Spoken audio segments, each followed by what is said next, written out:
प्रभु यीशु मसीह के सामर्थी और गौरवशाली नाम में आज दिनांक 3 जुलाई दिन सोमवार को हम आप सब श्रोताओं का हार्दिक स्वागत करते हैं। आज के दिन के लिए जो वचन है लिया गया है इफिसियों की पत्री उसका 2 अध्याय 22 पद। वचन कहता है, जिसमें तुम भी आत्मा के द्वारा परमेश्वर का निवास स्थान होने के लिए एक साथ बनाए जाते हो। प्रियो, मसीही जीवन एक महान आध्यात्मिक भवन की तरह है। प्रभु यीशु मसीह स्वयं उस भवन के मुख्य आधारशिला हैं और हम उस आधारशिला पे अद्भुत ढंग से निर्मित हुए घर हैं। प्रेरित पौलुस इफिसियों की पत्री उसका 2 अध्याय 19 से लेकर 22 पद में इस प्रकार से कहता है, इसलिए तुम अब विदेशी और मुसाफिर नहीं रहे, परंतु पवित्र लोगों के संग ही स्वदेशी और परमेश्वर के घराने के हो गए और प्रेरितों और भविष्यवक्ताओं की नींव पर, जिसके कोने का पत्थर मसीह यीशु आप ही है, बनाए गए हो, जिससे सारी रचना एक साथ मिलकर प्रभु में एक पवित्र मंदिर बनाती जाती है, जिसमें तुम भी आत्मा के द्वारा परमेश्वर का निवास स्थान होने के लिए एक साथ बनाए जाते हो। प्रियो, हम उस महान भवन के निर्माण में पत्थरों की तरह है। प्रत्येक पत्थर फिट और एक साथ जुड़ा हुआ है और उस भवन को पूर्ण और उत्तम बनाने के लिए एक दूसरे पर भरोसा किया। किसी भी इमारत की मजबूती मुख्य आधारशिला पे निर्भर करती है।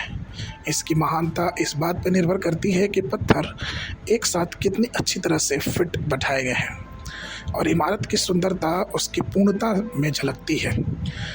पवित्र आत्मा प्रभु यीशु मसीह के साथ मिलकर हमारा निर्माण करता है।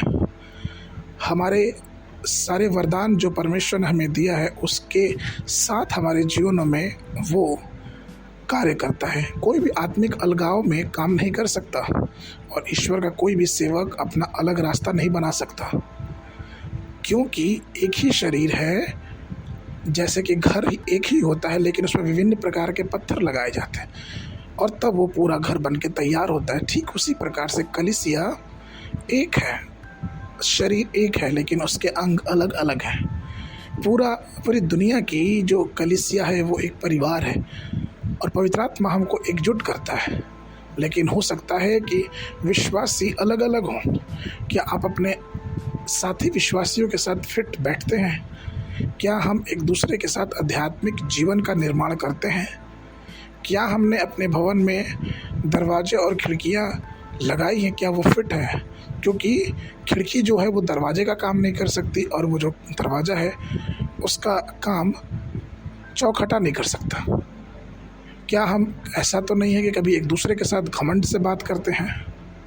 क्या हम किसी खिड़की की निंदा करते हैं क्या, या फिर किसी खंबे की निंदा करते हैं?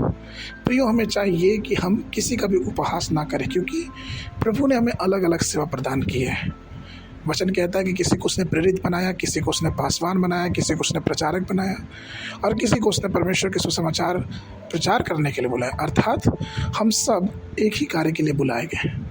इसलिए अपने जीवन को आत्मा के द्वारा स्थापित करें, क्योंकि आत्मा के द्वारा स्थापित किया हुआ जीवन परमेश्वर में विकसित और महान बनता है। आज के मनन के लिए इब्रानियों की पुस्तक उसका 3 अध्याय 6वां पद, अर्थात यह है कि मसीह यीशु में सुसमाचार के द्वारा अन्य जाति मिरास में साझी और एक ही देह के और प्रतिज्ञा के भागी हैं। बाइबल अध्ययन के लिए सुबह के समय अय्यूब की पुस्तक 25, 26, 27 अध्याय, शाम के समय प्रेरितों के काम उसका 12 अध्याय। परमेश्वर आप सबको आशीष देवे।